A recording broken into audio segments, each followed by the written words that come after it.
بسم اللہ الرحمن الرحیم۔ السلام علیکم معزز ناظرین، تاریخ اسلام کی ایک اور انتہائی اہم اور ایمان افروز قسط میں آپ کو خوش آمدید کہتے ہیں۔ پچھلی قسط میں ہم نے دیکھا کہ کس طرح ابو سفیان کا پیغام ملتے ہی مکہ میں کوہرام مچ گیا اور 1000 کا خونی لشکر مدینہ کی طرف بڑھا، جبکہ دوسری طرف صرف 313 مسلمان اللہ کے بھروسے پر نکل کھڑے ہوئے۔ آج کی اس قسط نمبر 41 میں ہم دیکھیں گے کہ کس طرح میدان بدر میں دونوں لشکراں کا پڑاؤ ہوا اور جنگ کی رات کیا منظر تھا۔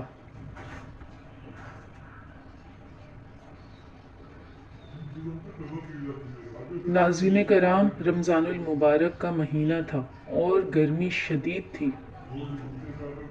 نبی کریم صلی اللہ علیہ وسلم اپنے 313 جانثاروں کے ساتھ مدینہ منورہ سے سفر کرتے ہوئے بدر کے قریب پہنچے۔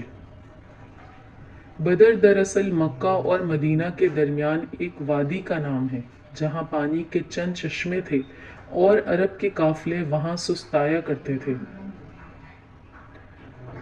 جب اسلامی لشکر وادی کے قریب پہنچا تو رسول اللہ صلی اللہ علیہ وسلم نے دشمن کی نقل و حرکت معلوم کرنے کے لیے حضرت علی اور حضرت زبیر رضی اللہ تعالی عنہم سمیت چند صحابہ کو آگے بھیجا۔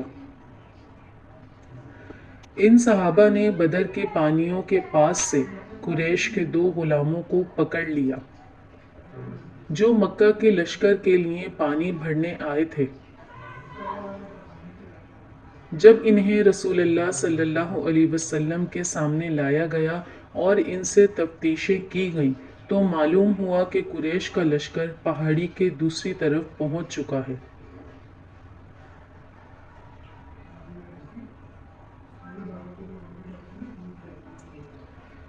جب آپ صلی اللہ علیہ وسلم نے پوچھا کہ دشمن کی تعداد کتنی ہے تو ان غلاموں نے کہا کہ ہمیں صحیح گنتی معلوم نہیں۔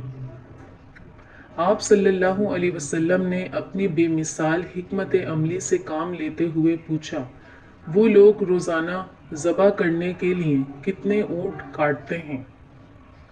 انہوں نے جواب دیا، کسی دن 9 اور کسی دن 10 اونٹ۔ یہ سن کر اللہ کے رسول صلی اللہ علیہ وسلم نے صحابہ کی طرف دیکھا اور فرمایا، ان کے اونٹوں کی تعداد سے معلوم ہوتا ہے کہ ان کا لشکر 900 اور 1000 کے درمیان ہے۔ دشمن کی تعداد کا سن کر مسلمانوں کو اندازہ ہو گیا کہ اب مقابلہ کسی تجارتی قافلے سے نہیں بلکہ مکہ کی پوری طاقت سے ہے۔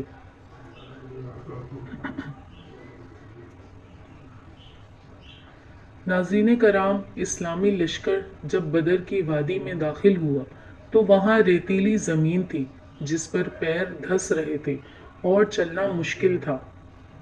دوسری طرف قریش کا لشکر پہلے پہنچنے کی وجہ سے وادی کے اس حصے پر قابض ہو چکا تھا جہاں زمین پکی تھی اور پانی کے چشمے قریب تھے۔ اس موقع پر ایک جلیل القدر صحابی حضرت حباب بن منظر رضی اللہ تعالی عنہ کھڑے ہوئے اور انہوں نے بارگاہ رسالت میں انتہائی ادب سے عرض کیا، یا رسول اللہ، یہ جو جگہ ہم نے چنی ہے کیا یہ اللہ کا حکم ہے جس میں ہم کوئی تبدیلی نہیں کر سکتے، یا یہ جنگی تدبیر اور رائے ہے؟ آپ صلی اللہ علیہ وسلم نے فرمایا، یہ صرف میری جنگی رائے اور تدبیر ہے۔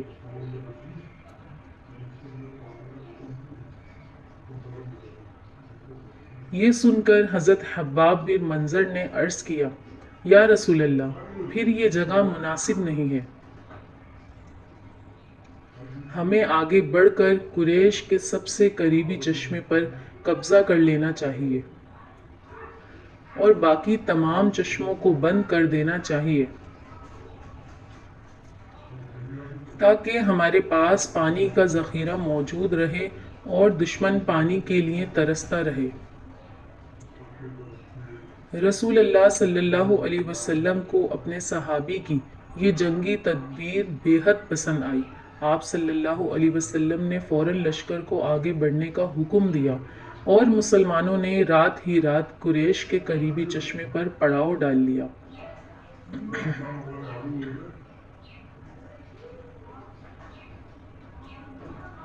ناظرین کرام، 17 رمضان المبارک کی وہ رات تاریخ اسلام کی سب سے عجیب رات تھی۔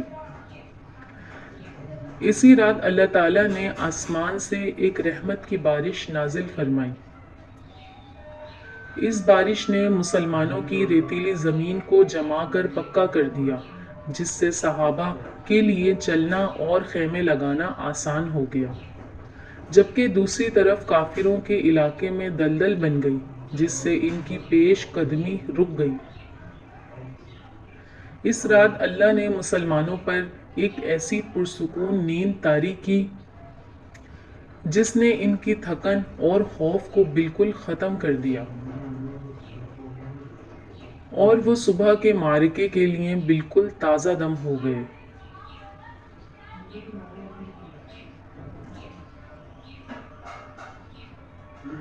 مگر ناظرین کرام، اس رات اگر کوئی نہیں سویا تو وہ کائنات کے سب سے عظیم ہادی حضرت محمد مصطفیٰ صلی اللہ علیہ وآلہ وسلم تھے۔ آپ صلی اللہ علیہ وسلم کے لیے ایک چھوٹا سا چھپر عریش بنایا گیا، جہاں آپ صلی اللہ علیہ وسلم اپنے رب کے حضور سجدے میں گر گئے۔ آپ صلی اللہ علیہ وسلم نے پوری رات رو رو کر ہاتھ اٹھا کر اللہ سے دعا مانگی۔ آپ صلی اللہ علیہ وسلم کے مبارک کندھوں سے چادر گر جاتی تھی، اور آپ صلی اللہ علیہ وسلم درد بھرے الفاظ میں فرما رہے تھے، اے اللہ، تو نے مجھ سے جو فتح کا وعدہ کیا ہے اسے پورا فرما۔ اے اللہ، اگر آج یہ مٹھی بھر مسلمان ہلاک ہو گئے تو اس زمین پر قیامت تک تیری عبادت کرنے والا کوئی نہیں رہے گا۔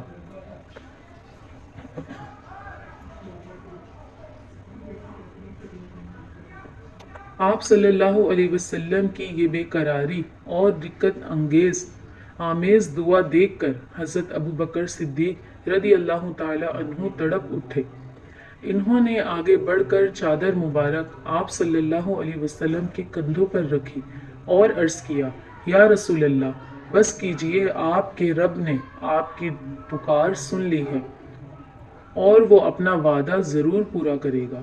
صبح صادق ہوئی تو رسول اللہ صلی اللہ علیہ وسلم نماز کے لیے تشریف لائے اور صحابہ کرام کو جہاد کی فضیلت سنا کر ان کے ایمان کو گرمایا۔ اس کے بعد آپ صلی اللہ علیہ وسلم نے اپنے دست مبارک سے صحابہ کی صفیں سیدھی کی اور لکڑی کے ایک تیز سے تیر سے اشارہ کر کے فرمایا، یہ فلاں کافر کے گرنے کی جگہ ہے اور یہ فلاں کے مرنے کی جگہ ہے۔ تاریخ گواہ ہے کہ جنگ کے بعد کوئی ایک کافر بھی اس جگہ سے 1 انچ دور نہیں گرا، جہاں کا اشارہ اللہ کے رسول صلی اللہ علیہ وسلم نے فرما دیا تھا۔ اب سورج نکل رہا تھا، دونوں لشکر آمنے سامنے تھے، اور حق و باطل کا وہ عظیم معرکہ شروع ہونے والا تھا جس نے دنیا کا نقشہ بدل دیا۔ وہ فیصلہ کن جنگ کیسے لڑی گئی، جانیں گے ہم اگلی قسط میں انشاءاللہ۔ آپ سے عرض ہے کہ ہمارے چینل کو سبسکرائب کر لیں، بیل آئیکن پر کلک کریں، ویڈیو کے بارے میں اپنی رائے دیں۔ ملتے ہیں اگلی قسط میں۔ اللہ حافظ۔